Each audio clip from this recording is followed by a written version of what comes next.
E a gente começa questionando o que é saúde, o que a gente entende por saúde.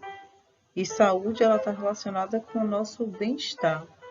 Segundo a Organização Mundial de Saúde, a saúde é um estado completo de bem-estar físico, de bem-estar mental, de bem-estar social. Não é simplesmente ausência de afecções, que seria aí doenças patológicas ou de outras enfermidades. E eu ainda acrescentaria que nós também precisamos ter um bem-estar espiritual, porque o espírito ele também faz parte do nosso corpo. E a doença? A doença é exatamente o contrário, é a ausência da saúde. Quando você não tem esse equilíbrio no corpo, na mente, na sua vida social, na sua vida espiritual, então a gente acaba se tornando doente com essa ausência. Então, a gente vai conhecer agora alguns conceitos relacionados à presença de doenças em determinadas localidades, como é que isso funciona. Então, você saberia dizer qual é a diferença entre surto, pandemia, epidemia e endemia? Nós vamos ver esses conceitos agora. O surto ele vai acontecer quando existe um aumento inesperado de um número de casos de determinada doença numa região específica. Por exemplo, em Minas Gerais surgiu entre várias pessoas numa localidade uma doença como, por exemplo, a febre chikungunya. Então, isso foi um surto, ocorreu um surto ali daquela doença porque muitas pessoas acabaram contraindo essa enfermidade. Mas imagine que essa doença ela comece a acontecer em várias regiões. Então, essa ocorrência em várias regiões seria chamado de epidemia. Quando essa ocorrência se dá a nível planetário, né, quando diversas partes do planeta se contaminam com determinada doença, nós damos o nome de pandemia.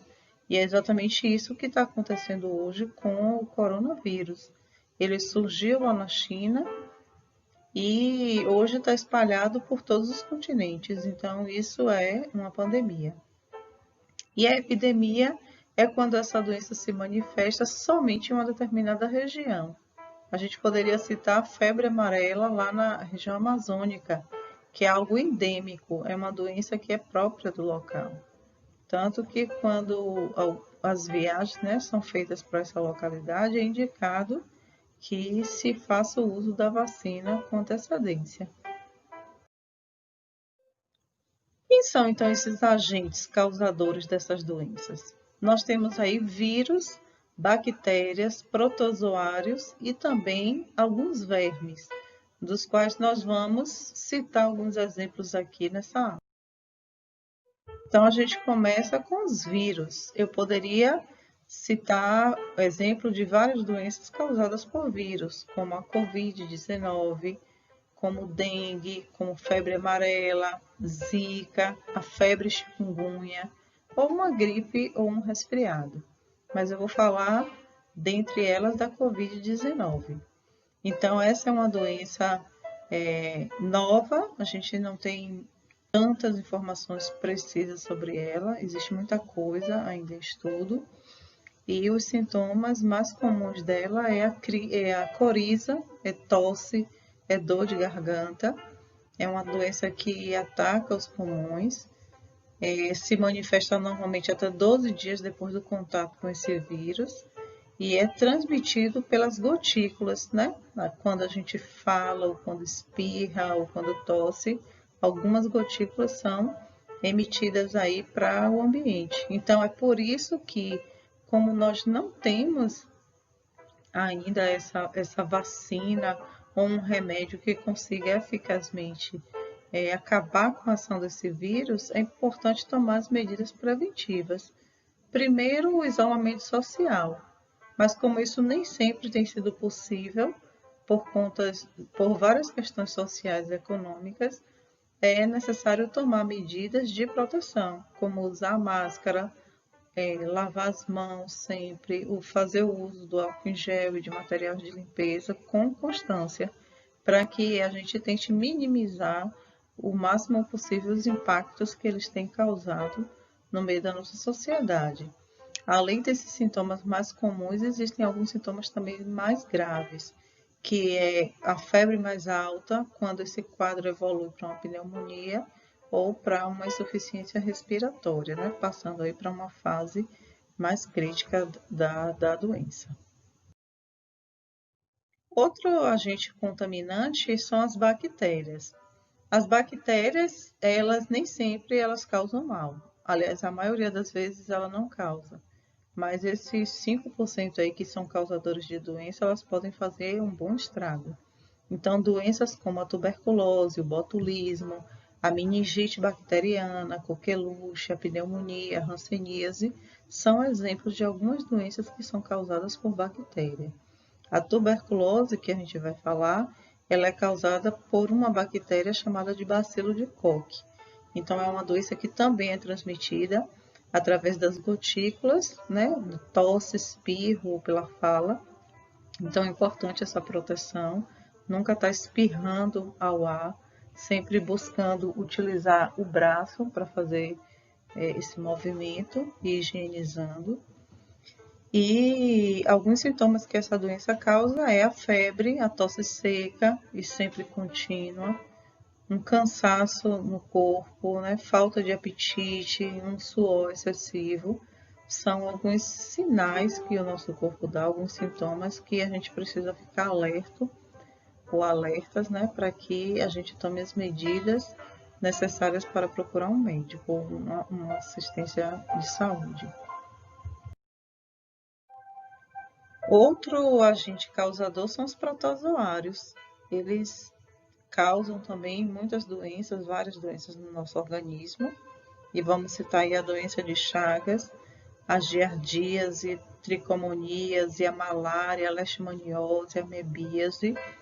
E a gente vai falar somente dessa doença de Chagas, que é uma doença muito comum aqui no Brasil e é transmitida por esse besouro que vocês estão vendo na imagem, o Triatoma infestans. É um besouro que hospeda o agente causador protozoário, que tem o nome de Trypanosoma cruzi. Esse besouro ele tem hábitos noturnos e ele gosta de sangue. Então, como ele vive em regiões de casas feitas de taipa, de barro, casas que tem muitas frechas para ele se alojar, e ele se aloja durante o dia e durante a noite ele sai em busca desse sangue. Então, ao picar o indivíduo para sugar o sangue, ele também defeca nesse mesmo lugar que ele picou. Então, ao fazer isso, o indivíduo sente uma coceira e ao coçar ele acaba facilitando a entrada desse protozoário na corrente sanguínea. E ao entrar na corrente sanguínea, ele vai se alojar em algum órgão, especialmente o coração, que talvez seja o órgão preferido dele, e ele vai se alojar e vai causar esse inchaço aí no coração. Então, esse nome doença de Chagas foi porque Carlos Chagas que fez grandes descobertas sobre esse indivíduo. Inclusive, a gente teve já um surto dessa doença no sul, no consumo de cana-de-açúcar. Houve também outros surtos no norte com o uso do açaí, porque ao triturar esse material e ingerir, comer, muitos indivíduos estavam contaminados com esse protozoário e acabaram se contaminando também com essa doença. E o último agente causador na nossa aula de hoje são os vermes. Temos aí a filariose, a teníase, a ascaridíase, oxiurose, a ancilostomose, a esquistossomose, que são doenças causadas por diversos vermes. A gente vai falar sobre a filariose, que é um verme que se hospeda no mosquito E esse mosquito, ao picar o indivíduo, ele acaba provocando no sistema linfático esse inchaço. Então, normalmente isso se dá nos membros. O nome desse verme que provoca a filariose é a Wuchereria bancroft, e é muito importante aí, então, a gente prevenir tendo cuidado com os mosquitos, fazendo com que a gente evite a proliferação dele, assim como a gente deve evitar lá com os mosquitos da dengue, né, da zika, chikungunya, a gente também precisa ter esse cuidado e evitar a proliferação e o governo também tomando as medidas necessárias para que esse mosquito não se prolifere demais, excessivamente, no ambiente onde ele está. E essa doença provoca esse inchaço e ela é vulgarmente conhecida como elefantíase, porque a sensação é exatamente essa, né? A aparência, inclusive, é exatamente essa, a semelhança com um elefante mesmo. E qual é a defesa que o nosso corpo tem?